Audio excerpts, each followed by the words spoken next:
¿Sabéis qué? Lo único que hace falta es soñar. Todos los que estáis ahí, todos vosotros tenéis sueños. ¿Quién coño os va a decir que no podéis hacerlo? ¡Nadie! ¿Sabéis qué?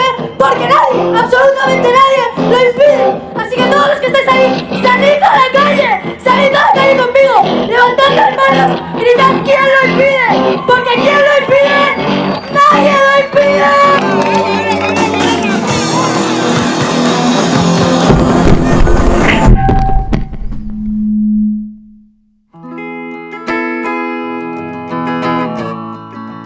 ¿Cómo os gustaría en realidad, idealmente, cómo os gustaría ser representados en una película, por ejemplo, o en el cine en general? O cuando echáis en falta estas cosas, ¿no?, que decís a veces, o el cliché, o lo que... Como personas, o sea, ya están personas. Sin tanto drama. No se puede generalizar, es que somos todos diferentes. Si tienes 15 años y pretendes escapar, Tus padres te dan todos los caminos y tú tienes que empezar a elegir el tuyo. para hacerlo.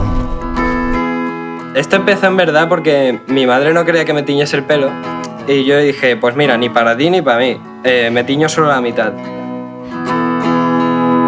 Podrías cambiar tu nombre. No sé lo que voy a hacer mañana, tampoco me lo planteo. No sé lo que voy a hacer dentro de 20 años. No sé si... no sé. No sé nada.